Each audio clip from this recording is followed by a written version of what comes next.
বিসমিল্লাহির রহমানির রহিম। চলে এলাম নতুন একটি টিউটোরিয়াল ভিডিও নিয়ে। খুবই গুরুত্বপূর্ণ। এবার আমাদের ষষ্ঠ গণবিজ্ঞপ্তিতে যে সকল শিক্ষকরা নিয়োগপ্রাপ্ত হয়েছেন, সুপারিশপ্রাপ্ত হয়েছেন, অবশ্যই অনেকে জয়েন করে ফেলেছেন। তা এখন আপনারা টেনশনে আছেন যে কি কি কাগজপত্র লাগবে এবং কীভাবে আবেদন করব। আমি আজকের ভিডিওতে শুধুমাত্র কি কি কাগজপত্র লাগবে এগুলো একটা নমুনা আপনাদের দেখাবো। আর আপনাদের যদি রেসপন্স ভালো থাকে তাহলে আগামীতে ইনশাআল্লাহ আমি আপনাদের কিভাবে অনলাইনে আবেদন করতে হয় সেটা নিয়েও একটা ভিডিও তৈরি করার চিন্তাভাবনা আছে। তো চলেন আমরা চলে যাই কম্পিউটার স্ক্রিনে। প্রথমে লাগবে ইনস্টিটিউট হেড ফরওয়ার্ডিং। প্রতিষ্ঠান প্রধান আপনাকে একটি ফরওয়ার্ডিং দিবে এবং ফরওয়ার্ডিংটি ফরওয়ার্ডিংটা এরকম আপনার প্রতিষ্ঠানে। আমি এই প্রতিষ্ঠানে চাকরি করি, আমি আমার প্রতিষ্ঠানের এটা নিয়ে আপনাদের দেখাচ্ছি। তো কিছু কিছু অংশ ব্লার থাকবে, যেটা আসলে সেন্সিটিভ তথ্য, সেগুলো হয়তো আমি ব্লার করে দেবো, আপনারা দেখতে পাবেন না। তবে নমুনাটা আপনারা এখান থেকে সংগ্রহ করতে পারেন, স্ক্রিনশট দিয়ে রাখতে পারেন। এরপরে আসছে ফিল্ড আপ কারেকশন ফর্ম। এখানে হচ্ছে আপনার যে ডিএসএইসিতে একটি আবেদন ফর্ম রয়েছে, আপনার এমপিও ভুক্তি কর্মচারী এমপিও ভুক্তি আবেদন ফর্ম। সেই আবেদন ফর্মটি আপনারা পূরণ করবেন 3 পাতার। কলেজের ক্ষেত্রে এরকম ফর্ম আছে, এমপিও ভুক্তির ফর্ম, সেটাও আপনারা ডাউনলোড করে নেবেন। অবশ্যই স্কুলের ফর্ম এবং কলেজের ফর্ম আলাদা, আপনারা এদিকে খেয়াল রাখবেন। এবং ফর্মটি পূরণ করে প্রতিষ্ঠান প্রধান এবং সভাপতি স্বাক্ষর করে আপনারা এটা জমা দিবেন। এরপরে আছে SSC certificate, intermediate certificate, honours মাস্টার্সের সার্টিফিকেটগুলো অবশ্যই আপনারা অরিজিনাল দিবেন। সবগুলো সার্টিফিকেট অরিজিনাল দিবেন।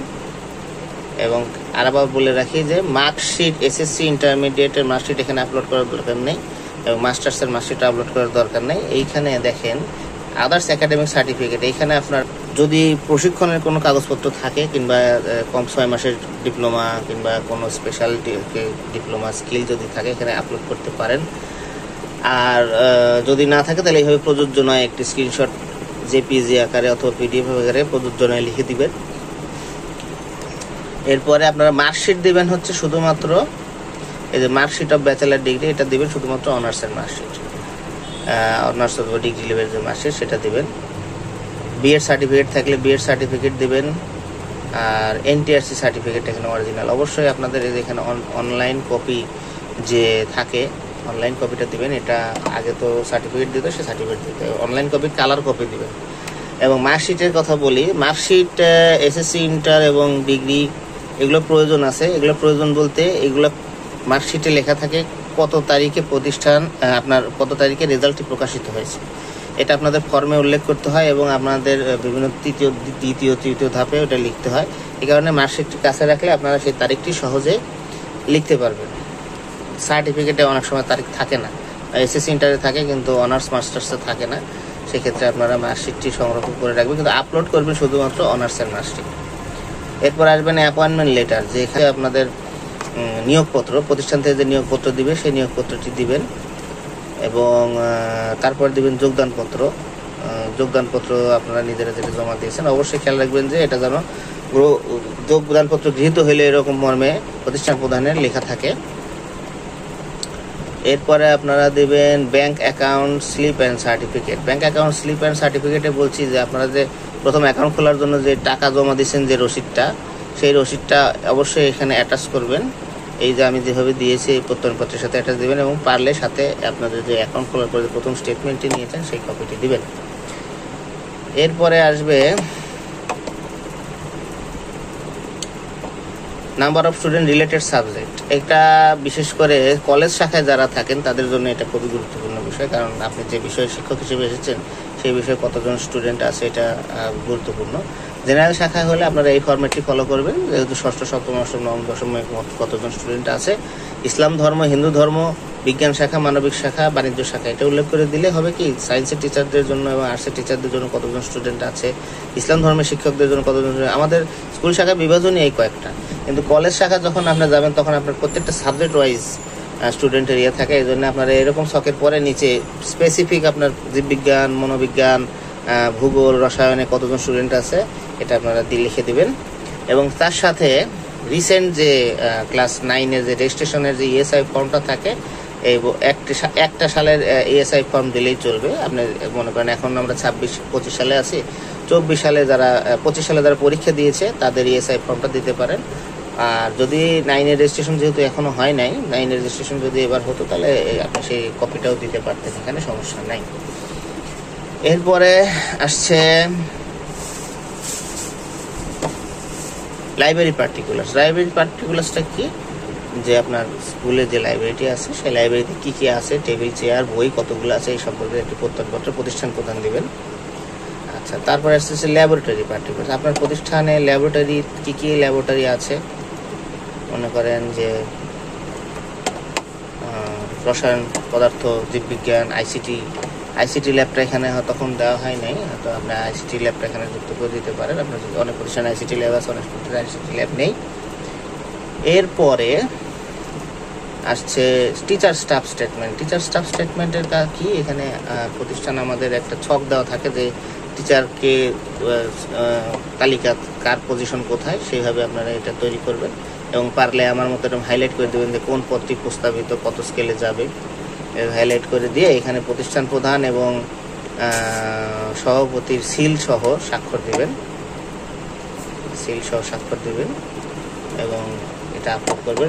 সব কাগজে অরিজিনাল আপলোড করার চেষ্টা করবেন, যেহেতু স্ক্যান করলে এটা আপলোড করা যায়।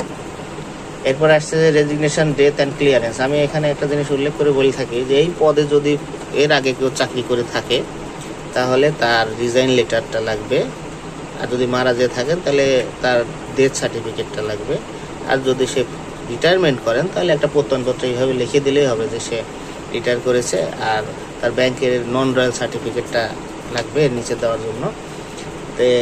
আর যদি পদটি একেবারেই শূন্য পোস্ট হয়, নতুন ক্রিয়েটেড পোস্ট হয়, যেমন এই পোস্টটি শূন্য ছিল, তো এইভাবে আপনারা লিখে দিতে পারেন যে নীতিমালা অনুসারে এটি পদটি শূন্য ছিল, এটি ক্রিয়েটেড পোস্ট, সৃষ্ট পদ নতুন হওয়ায় এমপিওভুক্ত বাধা নেই, এভাবে আপনি কথাটা লিখে দিতে পারেন।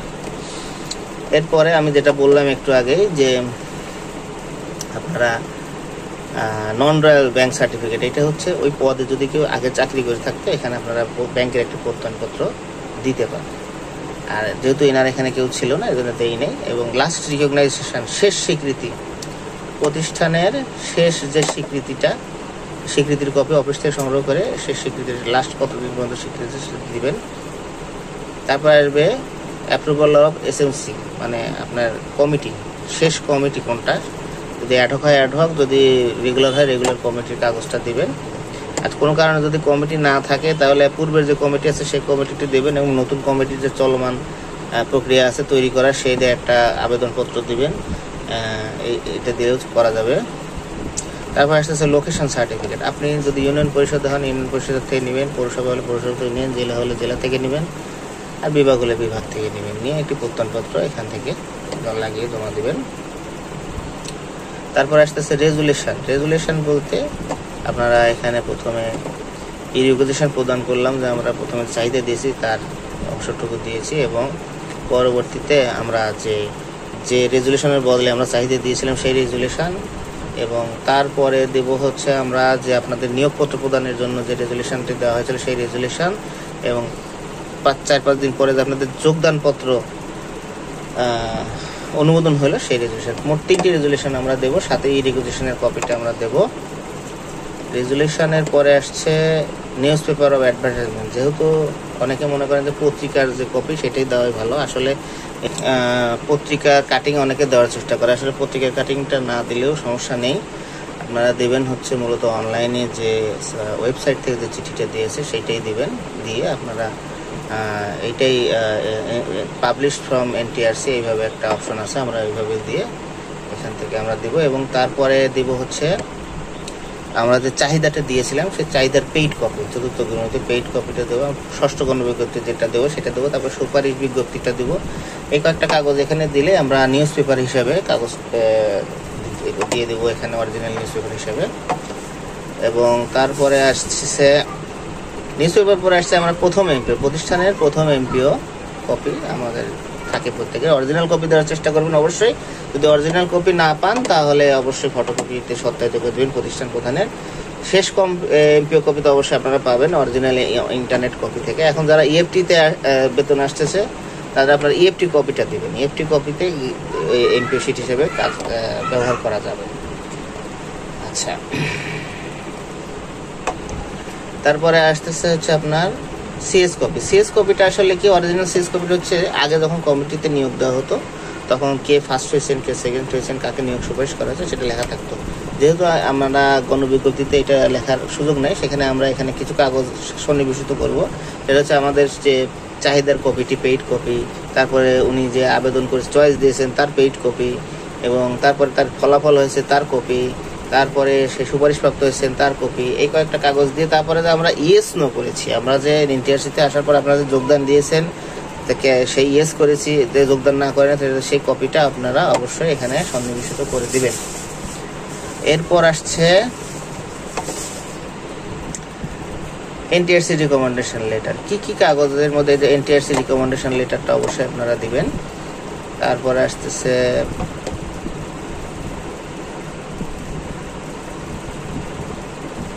কমিটি। এখানে দেখেন কমিটি দুইটা জায়গা আছে, approval letter of present SMC, এখানে আমরা দুইটাই একই জিনিস দুই জায়গা দিয়েছি।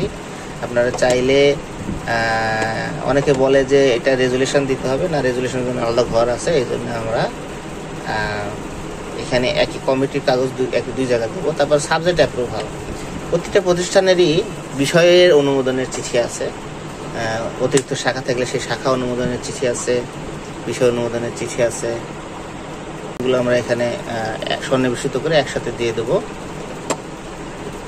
এবং তারপরে ক্লাস ওয়াইজ স্টুডেন্ট ইনফরমেশন,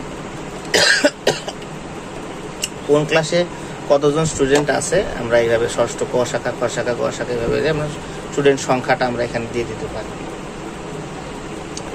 তারপর আসতেছে রিপ্রেজেন্টেটিভ অফ এনইউ অথবা ডিজি। আমাদের আগে যারা কমিটিতে নিয়োগ পেত তাদের এরকম একটা কপি থাকতো যে ডিজি থেকে এবং ন্যাশনাল ইউনিভার্সিটি থেকে একজন প্রতিনিধি এসে নিয়োগ দিয়ে যেতেন। এখানে আমাদের যেহেতু এটা নাই, এটা আমাদের প্রয়োজন নাই। আদার্স ডকুমেন্ট আপনার ভোটার আইডি কার্ড, আপনার অন্যান্য জন্ম সনদ দেখলে চাইলে দিতে পারেন, না দিলেও সমস্যা নেই, প্রযোজ্য নয়, দিয়ে দিলাম। আর এইখানে একটা জিনিস আছে, উপজেলা জোনাল কমিটি রিপোর্ট। এইটা কারা? এটা হচ্ছে প্রথম যখন কোন প্রতিষ্ঠান প্রথম এমপিওভুক্ত হয় সেইখানে প্রতিষ্ঠানটি এমপিওভুক্ত হওয়ার যোগ্য কিনা এরকম একটি প্রত্যয়নপত্র দেয়। আপনারা যারা ষষ্ঠ গণবিজ্ঞপ্তিতে জয়েন করেছেন তাদের এই কাগজটার প্রয়োজন নাই, কারণ আপনাদের প্রতিষ্ঠান আগে থেকে এমপিওভুক্ত আছে। এই কারণে আপনারা এটা নিয়ে টেনশন করবেন না, প্রযোজ্য দিয়ে দিবেন। এবং আমি যার ফাইলটি আপনাকে দেখালাম তা সে একজন এমপিওভুক্ত শিক্ষক, সে চতুর্থ গণবিজ্ঞপ্তিতে এসেছে এবং এখনও সফটওয়্যারটি এইভাবেই আছে। তো আশা করি আপনাদের ভিডিওটি ভালো লাগবে এবং আপনাদের অনেক কাজে দিবে। আপনাদের সাপোর্ট পেলে, আপনারা যদি সাবস্ক্রাইব এবং শেয়ার করেন, আপনাদের সাপোর্ট পেলে আমি বিস্তারিত অনলাইনে কীভাবে প্রথম থেকে আবেদন করা যায় আমি সেটা আপনাদের জন্য নিয়ে আসবো ইনশাল্লাহ। সবাইকে ধন্যবাদ, আসসালামু আলাইকুম, এবং প্লিজ সাবস্ক্রাইব করবেন।